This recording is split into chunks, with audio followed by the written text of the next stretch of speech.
Hey, welcome back, everybody, to the Asheville Vedic Astrology YouTube channel, youtube.com/Ryan's Vedic Astrology. I'm here again with Neeshee Pandit, who will be talking with us about astrology and Ayurveda. This is number 7 in a series of videos we're doing, and it's also a little bit of a primer for a weekend webinar that we're going to do here in a month or so.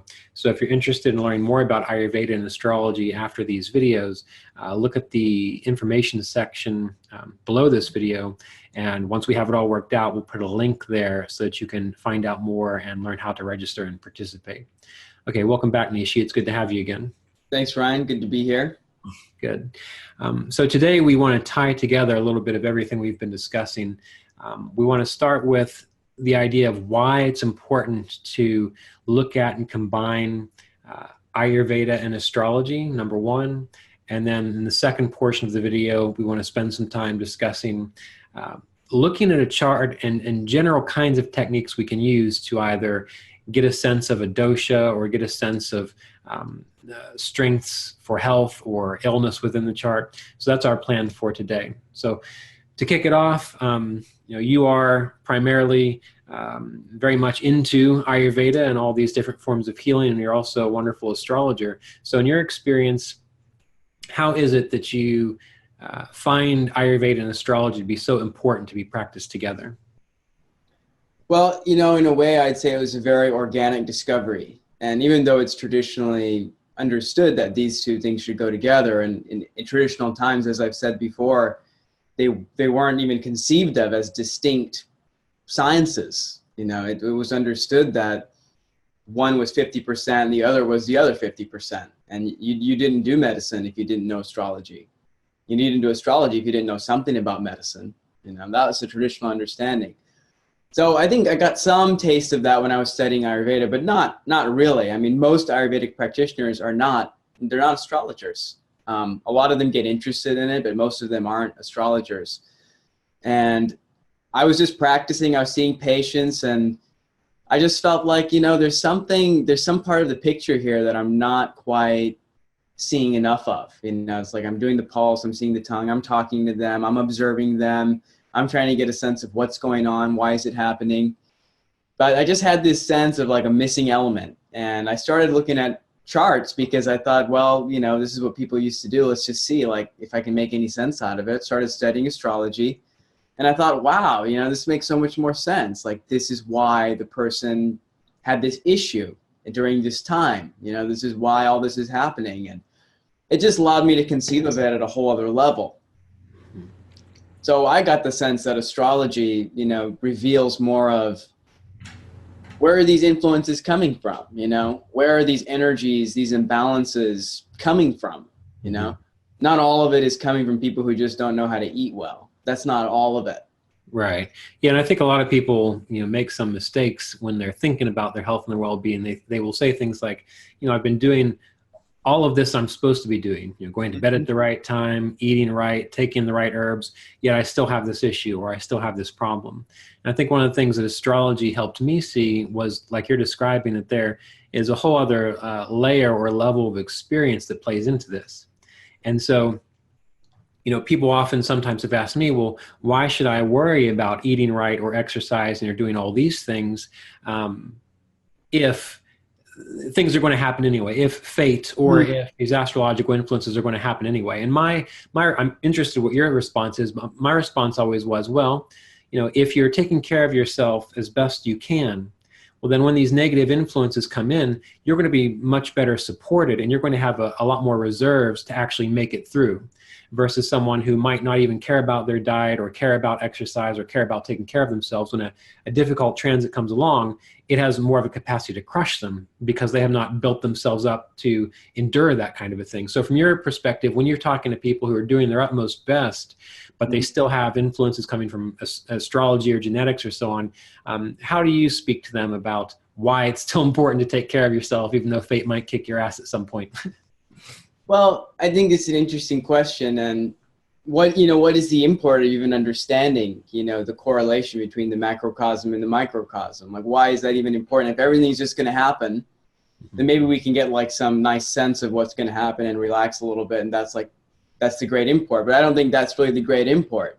I think the great import is really more along the lines of transcendence. You know, it's like, these things are going to happen, right? But we're not really meant to just be like, all right, you know, that's life. You know, that's not the perspective of yoga. You know, the perspective of yoga is like, this is the harmony. You know, this is the intrinsic harmony of existence. It's like there's the human and there's the cosmic, and they're really one thing. And so if we can learn to harmonize with the forces, negative and positive, we're in a different position in relationship to it. And that is the first position from which you can consider transcending negative influences, you know, and that's of course a practice of yoga. But, you know, when it comes to diet, it's like, yeah, I mean, if you're not even harmonizing with what is inherently a harmony, if you're like abstracted from that through like, you're you know, cutting off life force, then you don't have any foundation for dealing with anything. Right. You're just spinning. Right. Right. Yeah.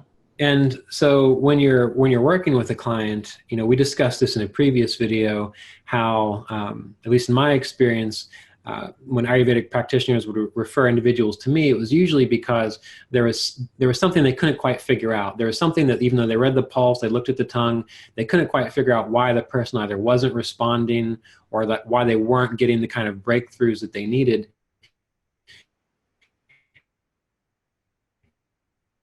And so from an astrological perspective that people go through, and when you go through those time periods, certain propensities towards health will rise or certain weaknesses will come up. So how do you counsel people, taking the astrological factor and kind of melding it with what you know Ayurvedically? Well, you know, I can't count the number of times I've had people come to me and say things like, you know, I used to always be able to sleep well, for example. That's a common one. I used to sleep really well, you know, deep sleep. For the past, you know, few years, I can't sleep. Right.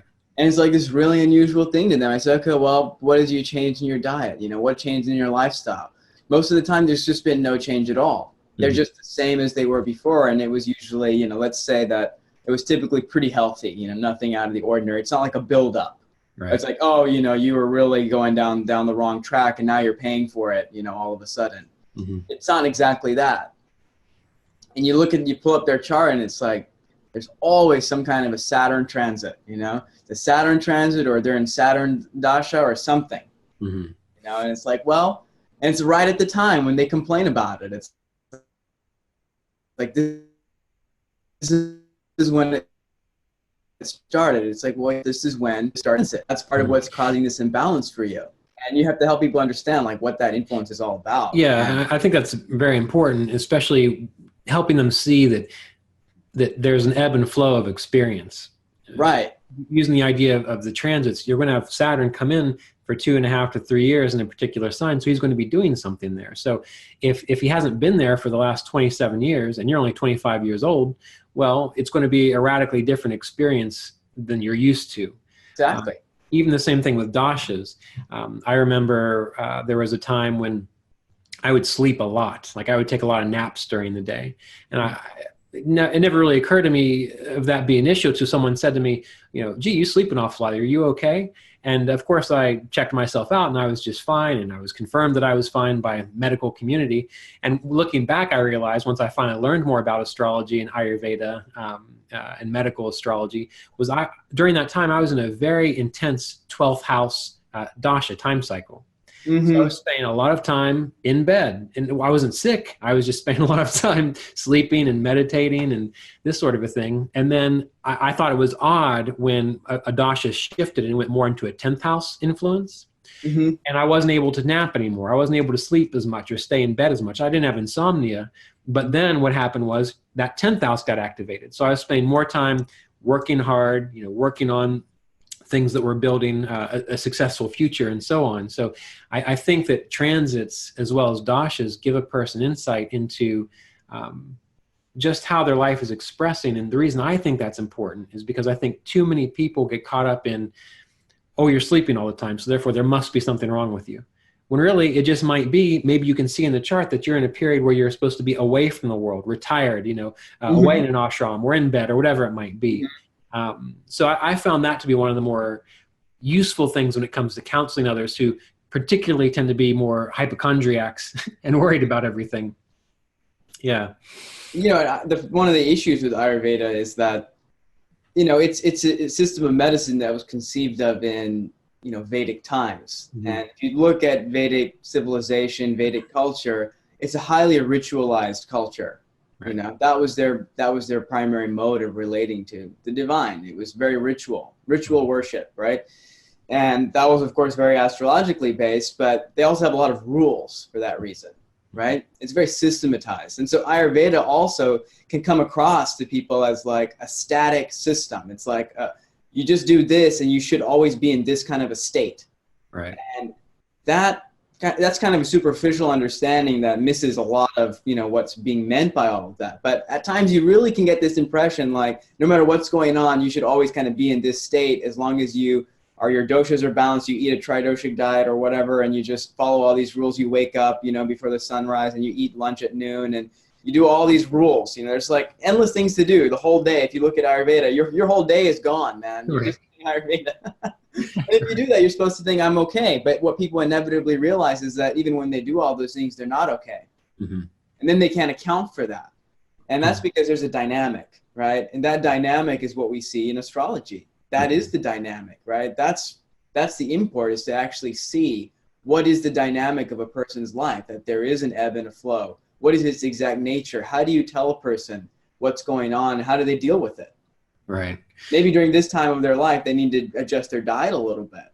Mm-hmm. Right. And, I think when we take into consideration the fact that, we look at Vishnu or God or the divine as all things, and therefore we have the planets as all representations. So therefore even Saturn is a representation of this. So when a person goes through a period of sickness or low energy or insomnia, in a way, if we can look at it as, well, this is the aspect of God or Vishnu that is Saturn that is coming through in our life now, or Rahu. One of the things I do with individuals, especially when they're going through a particular Rahu or Ketu transit, let's say Rahu is going through a person's 10th house. Now, this isn't health related, but just for example, the 10th house. Well, they're going to be experiencing a lot of confusion within their career.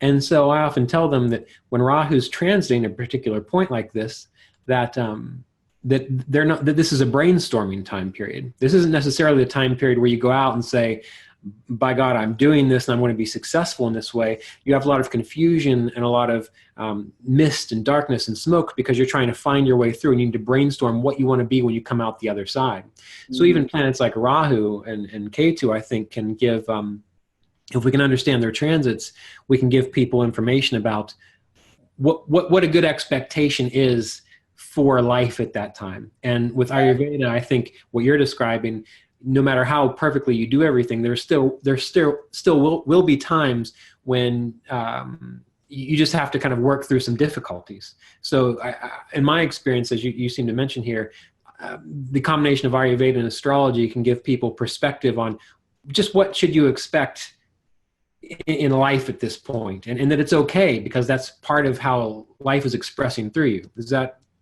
what that's you were? Totally right. It's Ayurveda means the science of life. Mm-hmm. Right. So it's primarily just about how do you live. Right. And how do you live is not just, something you get out of the Ayurvedic text. It's something that has to be real to your experience and your condition and where you live and what's happening. And what's happening is way more than what's, apparent in the human sphere. That's the message of astrology. Right. So, and generally, when we look at, we'll get into some ideas of techniques and philosophies here with Ayurveda and astrology, but yesterday or the day before, I think about this a lot, why planets are exalted in certain signs or why they have certain like directional strength. And I considered that Mercury and Jupiter are considered to have directional strength in the first house. And the first house is that point on the horizon where you were born. So that's where this energy of life is flowing into your chart or flowing into your world.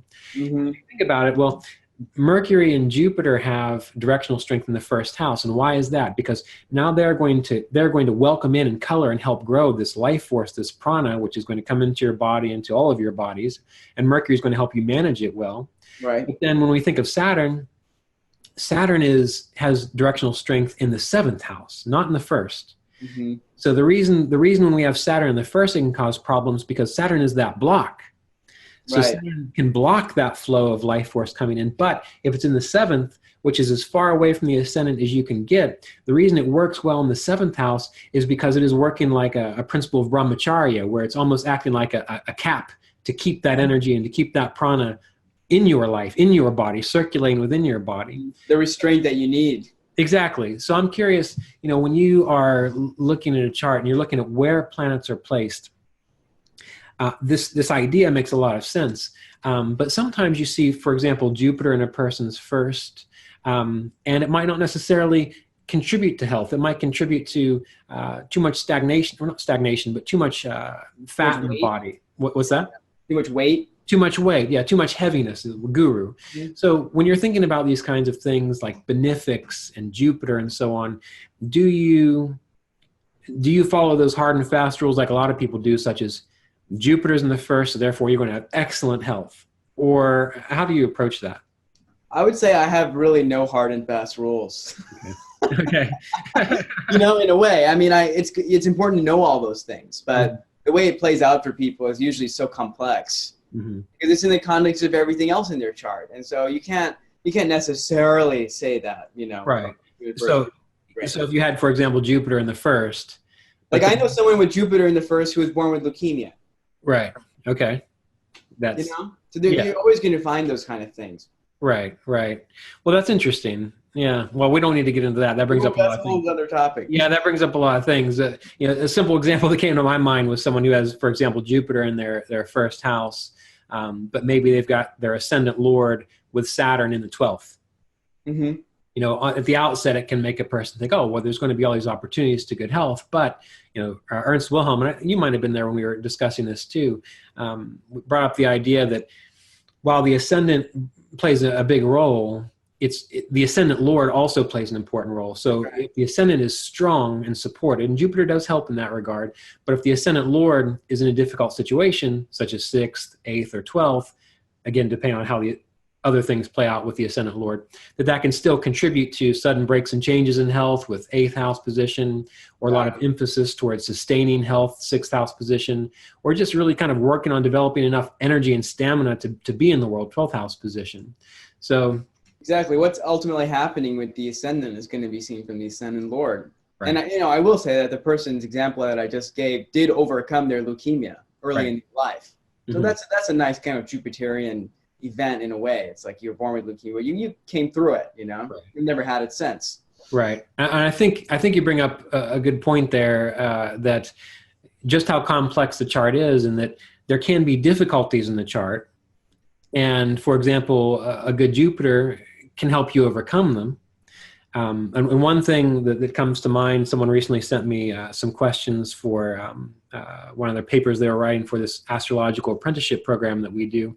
She mm-hmm. was trying to figure out, well, this person hasn't had all this positivity, but they seem to keep overcoming all these obstacles. And I think it's important to realize that the chart can show you have a lot of problems, but let's say the ascendant Lord, the Atmakaraka, all these things are strong, so you're able to overcome them. And I think that's why, if I recall correctly, the Atmakaraka is considered to be the indicator for the mass. It indicates either bondage or success. Mm-hmm. And everything else in the chart shows what's coming at you, but it's the first house Lord, the Atmakaraka, and so on, which represents how do you deal with those things. Exactly. And that's a huge question, right? Mm-hmm. Because it's just because you see obstacles doesn't mean a person is screwed. Maybe they're going to triumph. Right. So that's a huge question that you have to really ascertain from a good study of the chart and tuning into that person through their chart and so on. Right. And sometimes I've seen people who they have really difficult ascendant lords, difficult Lajatatiya Vashtas, difficult placements even through the particular Vargas that are important towards health, but mm-hmm. nothing seems to happen to them. But if you look at their chart, it's because there's nothing negative in the chart hitting them. Mm-hmm. So I think it's important for people to know that when someone makes an assessment like, oh, your ascendant Lord has this difficulty, so therefore you're going to experience all these problems, you actually have to look and see, well, are there problems in the chart that you're going to come up against? And as we discussed earlier, the timing, the transits show when that's going to happen. And so the other part of it is Well, are those timing and transits going to occur in an appreciable time? You know, if they happens by dashas when you're 98, but you're only going to live to be 83, it doesn't really matter. Exactly. Right. You know, that's why I think there's a limit to what you can ascertain from the natal reading. You know, like natally you can see so much, and that's good. But ultimately what you need to look at is the present time for the person, because that's where their issues are. Right. And so they might have, you know, we always see charts sometimes. It's like, oh, this is great. You know, you don't really have anything major issues going on. Your health looks like it's probably going to be pretty good. You got a nice exalted sun. Your Mars is strong, etc. It's like, this looks pretty good. You know, you look at some divisionals. It looks like it's, you know, this person is not going to have any huge issues. Now, they very well may when it comes time for transits that cross certain points in their chart, you know, and that creates a difficult influence for them. That activates something that's not natally activated. It's not inherently activated, but it gets activated through a transit or through a dasha or something. And it's like, okay, then they have an issue. So if you just depend on the natal chart, it's not going to be enough. You're going to have to see like the present factors. And that's where the dynamic really is. So I find myself looking at transits more and more as time goes on. So just one, you know, we're still working out the syllabus for this class, and you know, I have my ways of approaching that. And you know, for example, when I'm looking at timing, I use transits like you're describing. To get really good, particularly, I like to use the Chara dasha, so the Jaimini dashas, as well as the Vimshottari dasha, to see when are things going to overlap. And when I see all three things overlapping at once, I tend to focus more on a difficult time or a good time. Also, I tend to use things like Rashi aspects. You know, if I see a lot of difficult Rashi aspects to the third house and the third sign, well, I'll focus on shoulder and arm issues, neck issues, these sorts of things. So my question for you is, we're going to have a weekend to go over this stuff. We're going to start on a Friday evening. We're going to go through Sunday evening on this webinar.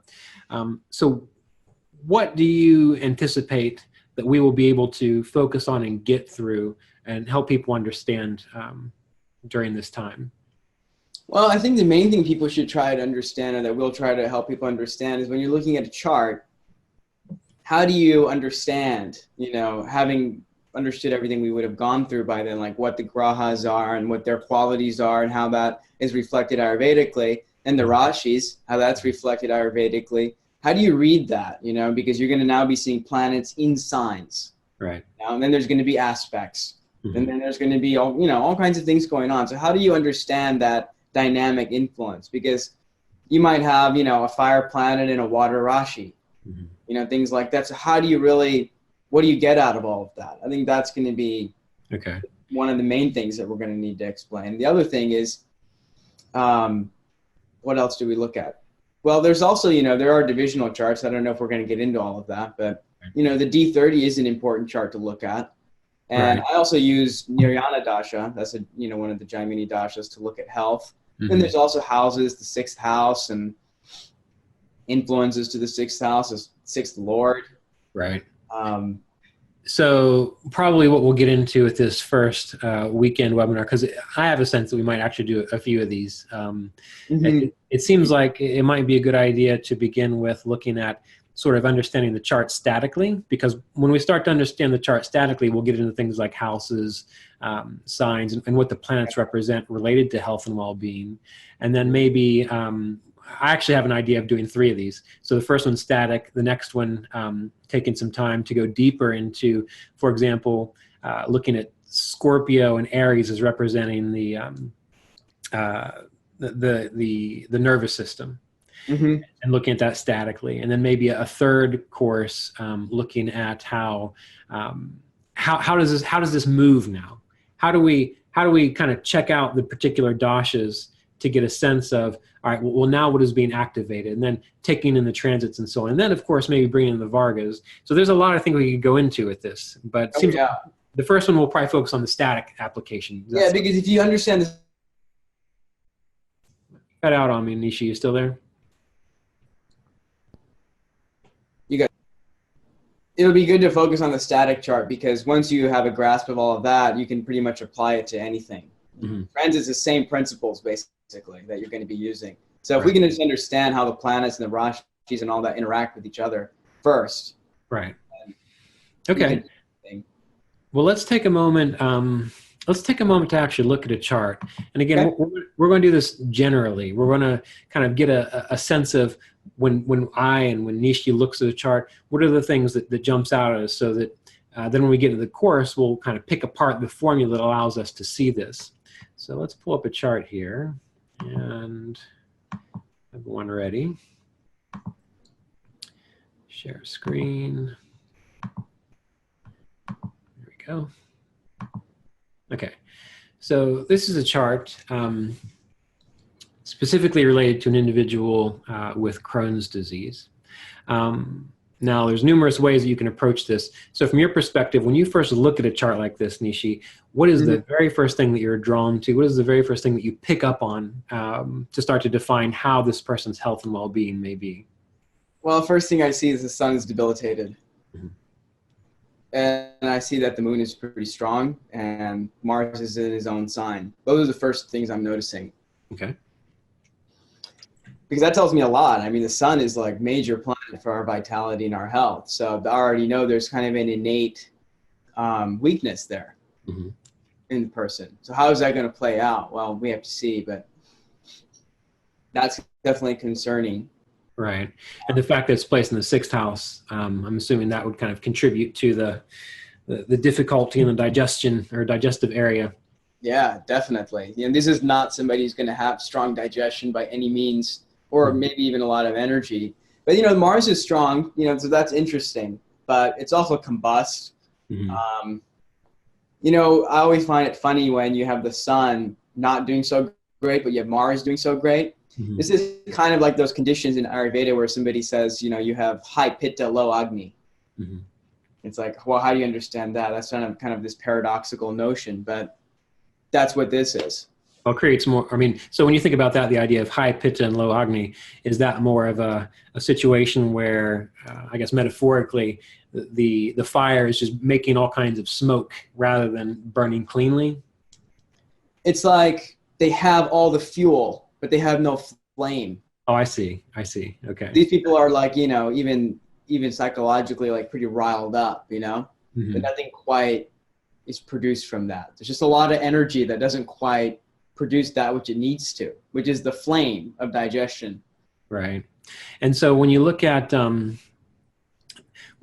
example, Leo, one of the things we see, and I don't know if we're going to get into cusps too much here, but I know Leo is often related to the idea of the abdomen. And we know when people have difficulties with Crohn's disease, where there's, you know, inflammation and flare-ups within the abdomen, restrictions, you know, I guess it depends on how you're looking at it. And here we have Saturn and Pluto. We might not get into Pluto, but we have Saturn and Pluto in the sign of Leo, which is the natural 5th sign, and it's with the 5th cusp here. And so sometimes when I see that, we know that Pluto is kind of an explosive energy, a lot of power, very similar to Mars, and Saturn is that very restrictive energy. So when you're looking at things in regards to how a person's going to have issues or where they're going to have issues, do you also do things like, for example, look at the fact that Leo has these 2 planets here and what it might do with that area of the body? You know, the absolutely. You know, and I definitely look at Rashis in terms of body parts and anatomy. I think that's huge, very important concept. And so, like I was already saying, this is not somebody who's going to have great digestion. Well, then you look at where that process happens. The abdominal cavity is where all the digestive organs are. That's the system. So that's Leo. You have Saturn there. So Saturn is not the influence that you want in that region of the body, you know? That's a fiery region of the body. You know, and Saturn is a constriction where you really need a lot of force. And so that just complicates the situation. Because they're already kind of compromised. They don't have a lot of fire to begin with, and now they have a lot of restrictions there. So, you know, that's when you have people who have experiences like a lot of cramping and poor absorption and just a lot of discomfort, abdominal discomfort, digestive diseases that are, you know, really uncomfortable, painful even. Right. Like Crohn's disease. Right. And having the Lord of the 5th cusp and the Lord of Leo being debilitated in the 6th, and, you know, looking at planetary aspects, We have Saturn here planetarily aspecting that sun. But then again, I think the idea of taking Rashi aspects is important. So here we also have Saturn. Not only is he planetarily aspecting that sun, not only is he in the sign of Leo, but he is also Rashi aspecting that sixth house where the sun is. That's so right. All this Saturn energy definitely can contribute to something like Crohn's disease. And I guess that brings up another question. Do you look at primarily, like I spend a lot of time looking at the actual sign itself, the sign Leo, whether it is the fifth house or whether it is the eighth house. I look at Leo as a body part region thing. Do you give as much weight to simply the sign as you do, say, the actual fifth house or fifth cusp itself? Do you understand the question I'm asking here?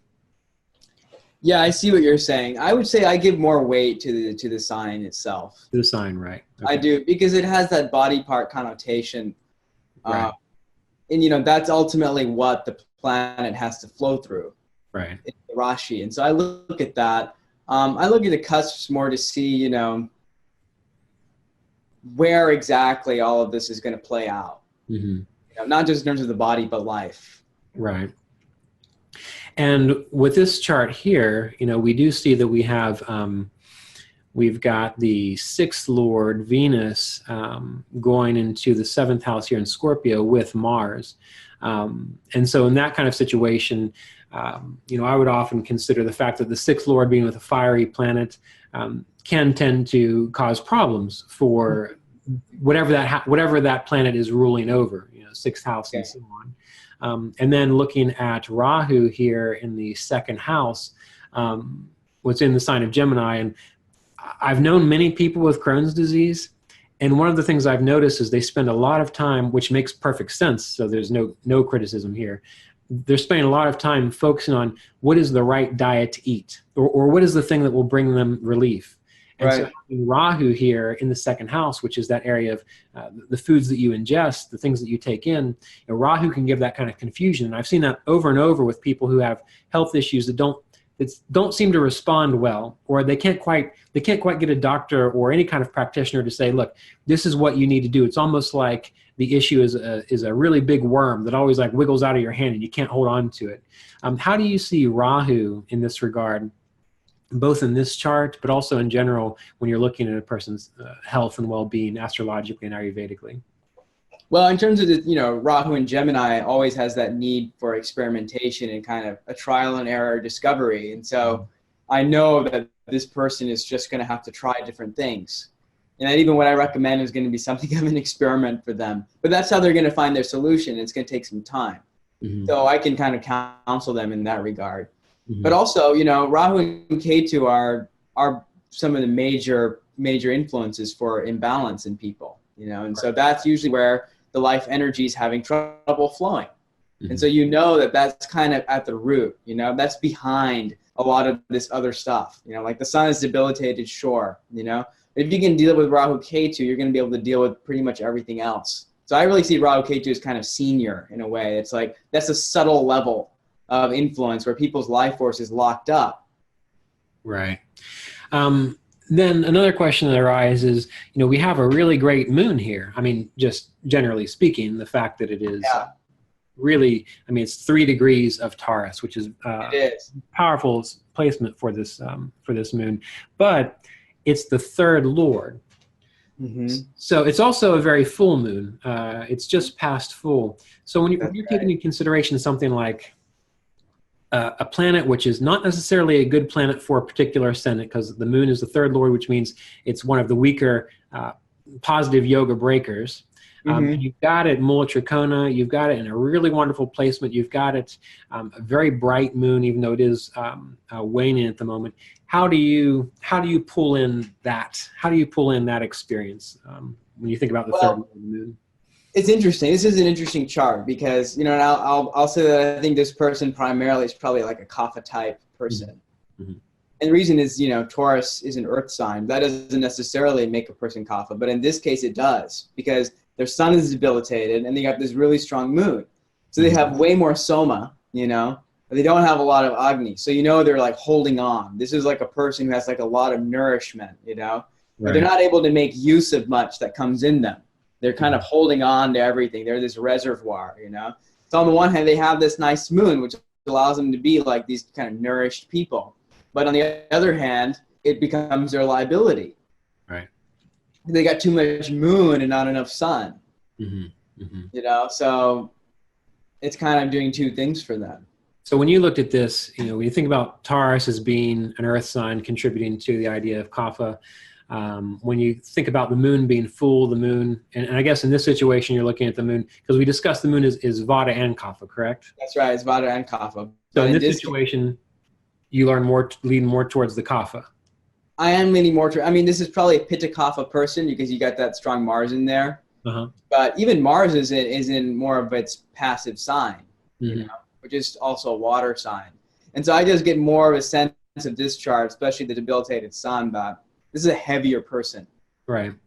And do you take into consideration with that idea of them being a kapha dosha, aside from the moon, do you consider the fact that the ascendant lord is in a water sign? Does that contribute to it as well? That does contribute to it. And look at all the planets that they have in a water sign. Right. You know, they have 4 planets in a water sign.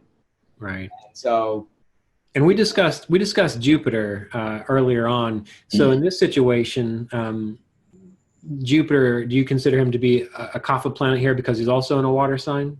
I do. Okay.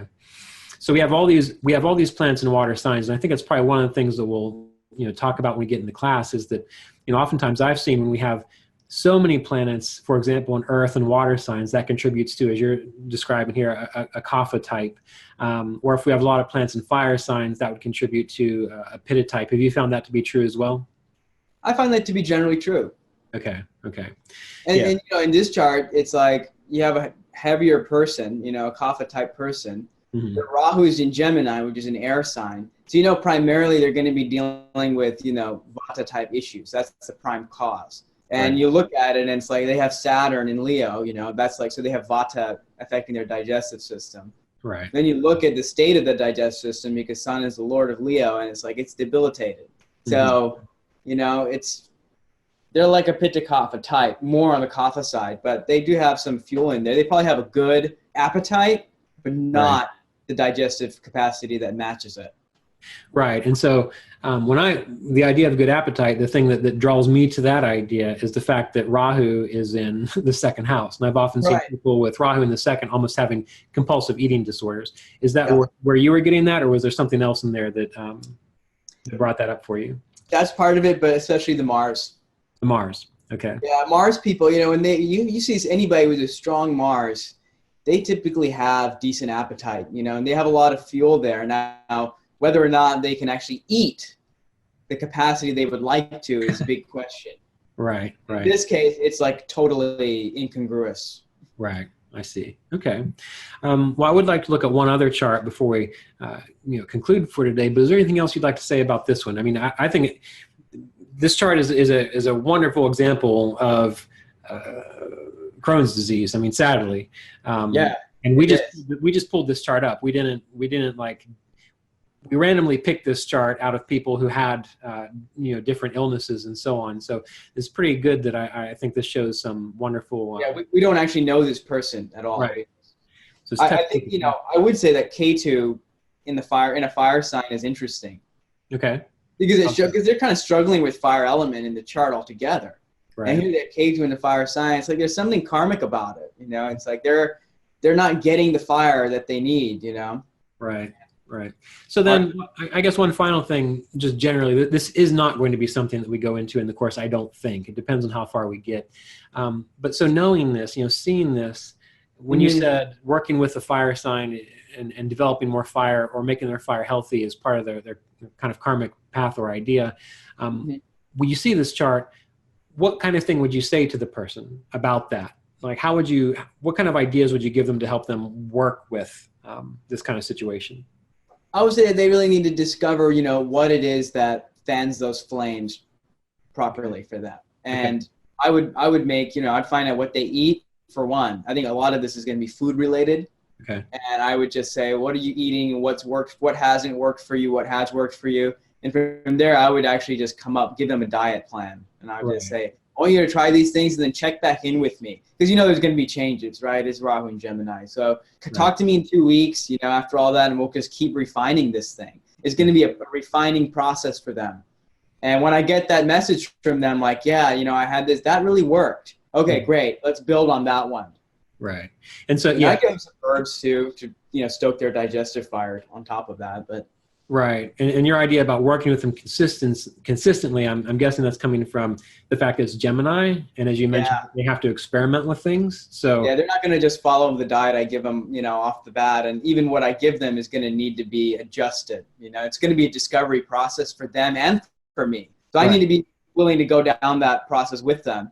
But these are people who need to do follow-ups, Exactly. And I think you made a wonderful point there in that oftentimes when people go to an astrologer or an Ayurvedic practitioner or the combination of the two, they have the sense that they're going to get the immediate dialed in cure or thing that's going to help them and get them on the path. And one of the beautiful things about astrology is it points out things such as, look, you have Rahu and Gemini in the second house, which means that we have to work through this. I'm not going to be able to give you something that just fixes it like that. We're going to have to see how it affects you. And I think it's an important point for people to realize that there are certain situations where they do have to approach it in a very adaptable manner. And this is a prime example with Rahu and Gemini in the second house. And then Rahu, remind me, because we were sort of generally discussing Rahu and Ketu, and you mentioned, we were sort of talking about doshas and elements. Do you attribute Rahu to like an air element? I don't remember what we discussed. I said ether. Ether, that's right. Okay. I put them both as ether. Okay. Gotcha. Because I wondered if, when I was first learning Ayurveda, people would tell me you have to work with different types differently. For a Pitta type, you just simply tell them why they have to do it, and then they'll do it. With a Kapha type, you have to scare them into doing it. That's right.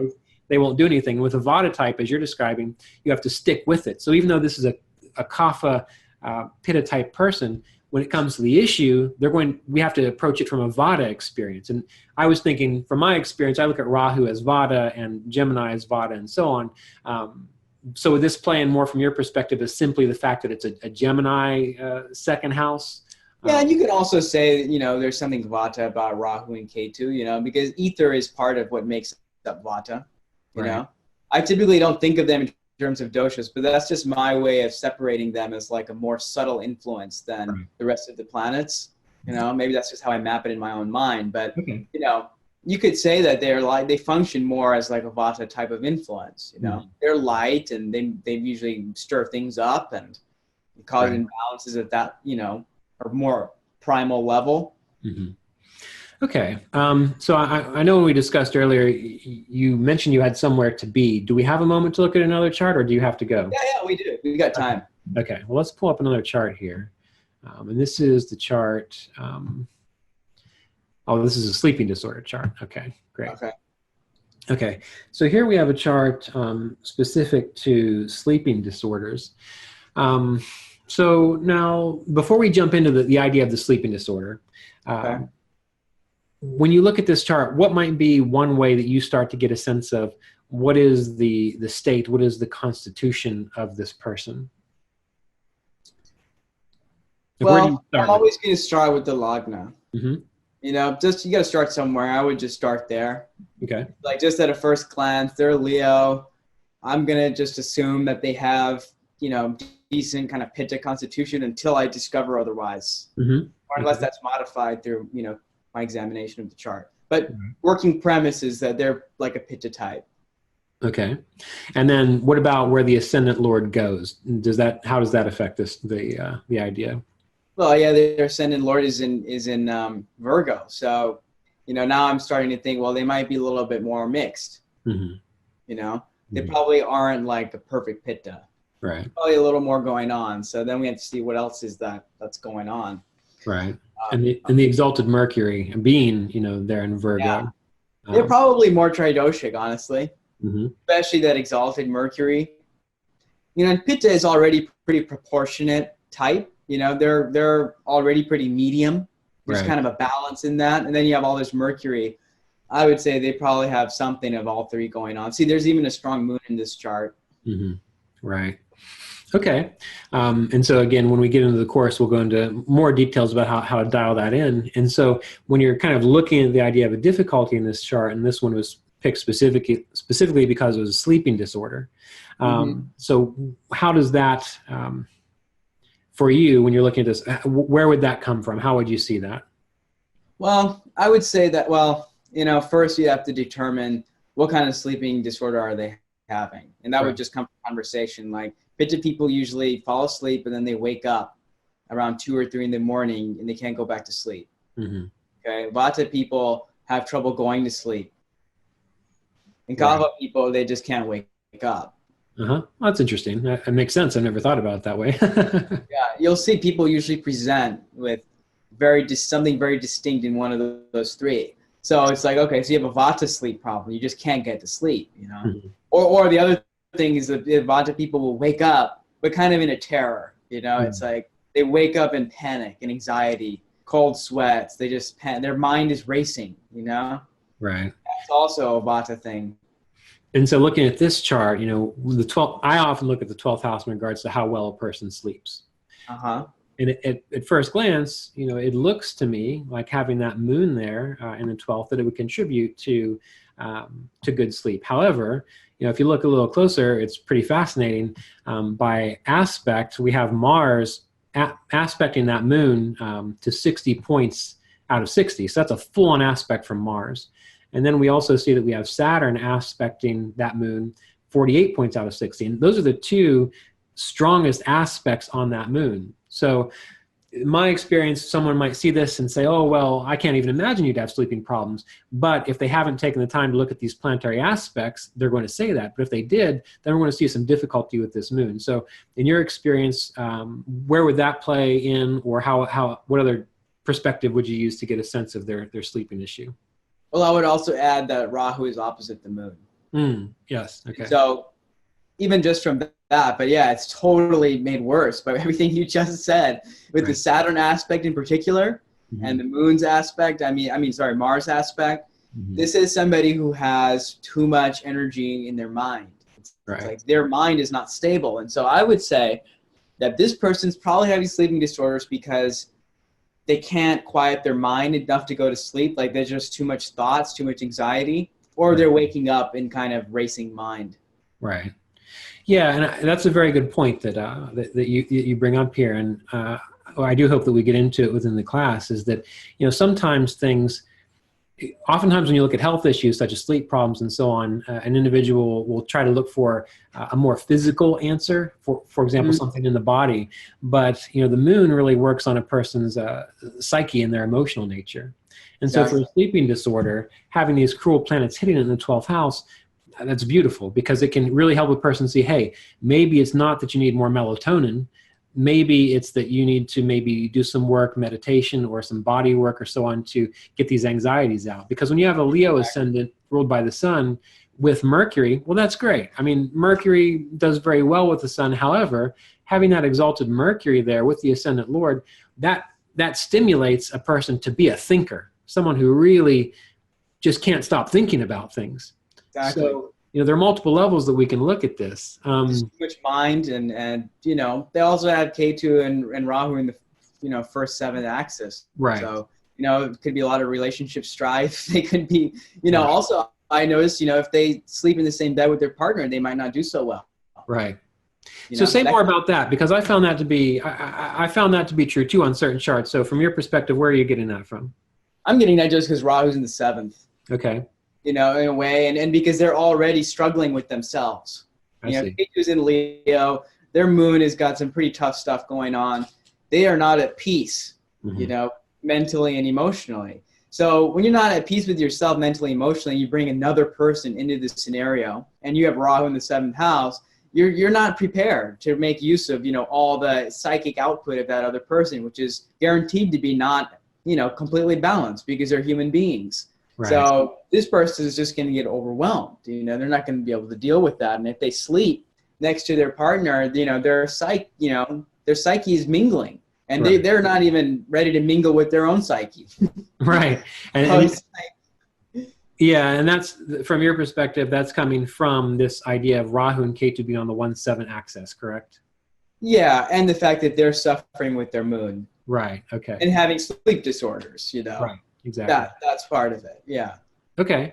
So then just generally, if you would see someone's chart like this and you know, you're able to confirm what's going on through observation and particular, you know, diagnosis that you use Ayurvedically, what would you focus on for them? I mean, would you tell them to get relationship counseling, not sleep with their partner, meditate more? I mean, how would you approach that? Well, if we you know, take the assumption that this person is in a relationship or they're married and they do sleep with their partner, let's just make that assumption. One thing I would definitely say is, hey, you know, if you can sleep in a different room, you know, let's start there. You know, let's get in the room with yourself first. Right. Let's deal with this. You know, that's step one. Second step, I would say, is I'd have to really probe, like, what's going on. You know, what's the source of the content? You know, there's too much content, but what's the source of that? Like, what's your trouble? Right. You know, and can we just like take a deep breath? Can we come up with some ideas that you can take steps toward addressing some of these anxieties that you have? And so you can just kind of feel like I'm doing something about it. You know, I'm making efforts toward it. A lot of anxiety is like, you know, what am I going to do? You know, it's like there's that sense of something to deal with and no means for dealing with it. Right. So you have to get into that. I also would give them an herb that's really good for insomnia, a Tibetan formula that also not only helps people sleep, but it balances a lot of that kind of quality in the mind where there's just overactivity.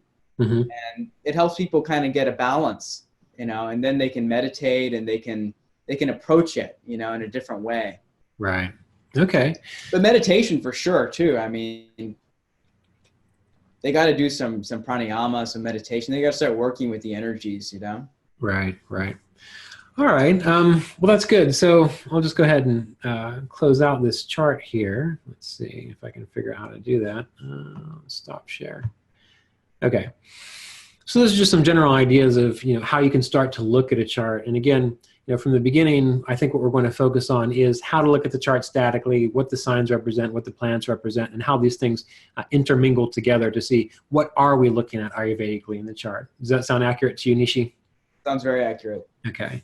And then from there, with follow-up classes, with follow-up courses, I can think of all kinds of things we should do. I mean, it seems like we should do an Ayurvedic psychology one. Seems like we should do timing. Seems like we should do Vargas and so on. So we'll have to see how this goes. But in your mind, what kind of vision do you have? What would you like to share within this series and course? Well, I think it'd be great, you know, to lay the foundation in this course and then really get more into the complexities, you know, and being able to see that, you know, especially, you know, making sense of transits, of Vargas, of, you know, Rahu and Ketu, the psychological aspect of it. You know, we really need to, it really takes a lot of depth to see what's happening with somebody's energy. Right. And so I guess one final question before we wrap up today is, you've had a lot of experience studying Ayurveda and astrology. What realistically, how should a person realistically build their knowledge set? Like, you understand the question? Like, how should they approach learning this? How should they approach learning it in such a way that they know they are learning, but they're not frustrated by the fact that they don't know the thousands of things you need to know in order to do it right? You have to start somewhere. Okay. You know, when I was looking at people's charts, you know, I didn't know that much about astrology. You know, I just had to look, I was just trying to make sense of it, you know, and I just built from there. Okay. You know, I would notice certain things and I just build from there. So you just start somewhere and you just keep building. And you have to remember that these sciences are like lifelong learning processes. I mean, I'm still learning stuff about astrology all the time. And I think I'm just barely scratched the surface in so many ways. It's so vast.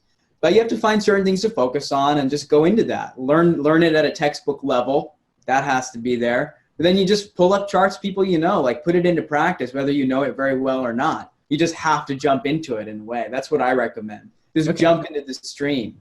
Good. Yeah. So, you know, my thought would be read on Ayurveda so you get some understanding of what Ayurveda is. Read up on astrology so you get some idea of what astrology is. On this channel, you know, there's the free 52 video course that will give you insights into the planets, which will help you there. And do you have any basic books you would advise for people on Ayurveda for them to get just a general good foundation? Are there any books that you would recommend? Yeah, I really recommend people read Prakriti by Robert Svoboda. Okay. And any of Dr. Svoboda's books, including his Agora trilogy, all those are really... Yes, well, that's a good one. It's good because he brings he brings the perspectives of yoga as well into Ayurveda rather than just like stripped down, just basic Ayurveda. It is important to get some of those deeper concepts from the beginning, and he brings that. And I think he probably has the best kind of grasp of anybody I've seen writing about it. He's also an astrologer, so you get some of that in there too. Mm-hmm. So I would start with Robert Svoboda, and I think Ernst's Graha Sutras book is great in terms of just really exploring the grahas. So right, yeah, that's very good. And personally, I would recommend waiting on the Agori trilogy until after you've read a lot more. But yeah, it's pretty advanced. Yeah, it's pretty advanced. It's a great book. It's sort of like the what you always wanted autobiography of a yogi to be. Yeah, right. That's right. But anyway, start with Prakriti. Yeah. Okay. Get your sense of Ayurveda. All right. So we'll think about the idea of Svoboda's book, Prakriti, is a great book, and then for the Ayurvedic portion, and then Ernst Wilhelm's Graha Sutras. So that might be one way to start prepping for this. Yeah, and David Frawley's written a lot of books too. But if you start reading his Ayurveda astrology book, there's some good concepts in there. It's worth reading. But there's also other things in there that could be confusing that maybe I don't necessarily agree with. Yeah, that's true. Well, we can always point those things out because I always it's good. It's good organized material. Right. Okay. Good. All right. Well, this will be the final video that we do before we actually get into the class. So, any final thoughts, Neeshee, or you think we've done well for this so far? I think we've done well, and it'll be exciting to see where it goes. And I think a lot of it will depend on what people, how people respond and what their kind of questions are and what they want to know. Because I'm open to pretty much going in any direction with this. So. Okay. All right. Well, we'll see where this adventure takes us. So thanks for being with us again, Neeshee. And as I mentioned, once we have the final dates and class description, we'll post in the bottom of this video. So stay tuned. Thanks, Neeshee. Thanks, Ryan. All right. Oh, and one more thing. Neeshee's website is atmaastrology.com. So if in the meantime you're interested in working with an Ayurvedic practitioner and also an astrologer who has a very good grasp on everything, visit atmaastrology.com.